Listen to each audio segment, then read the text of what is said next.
In the dynamic landscape of Zimbabwean politics, Nelson Chamisa has once again sparked intrigue and speculation among his political adversaries.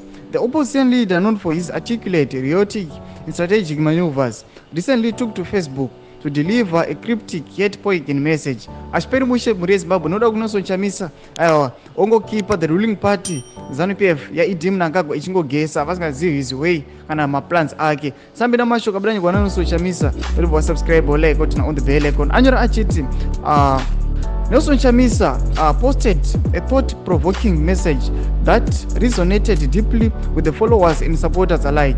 Quoting Proverbs 2:16, he invoked the divine source of wisdom. The source of all wisdom.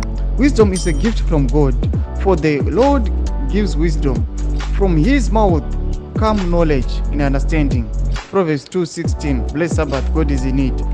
For seasoned observers of Zimbabwean politics, such messages often serve as a cipher for Chamisa's next move or strategy in the political arena. Yo mashoko arikudanyuka zvinzi aiwa mashoko andekona Nelson Chamisa, mashoko ekuti anongosiya kati angobata vanhu vanomuopoza achingomupa ehope yekuti aiwa Chamisa is advancing for his next move, isi kuzikanwa nevanhu kana anomboplana kudii. Rodudze mafungiro enyu munoti kudii pamusoro pemessage yakadhilivhwa naNelson Chamisa over the weekend. Mina kume section medu musana subscribe kulike channel on the bell icon.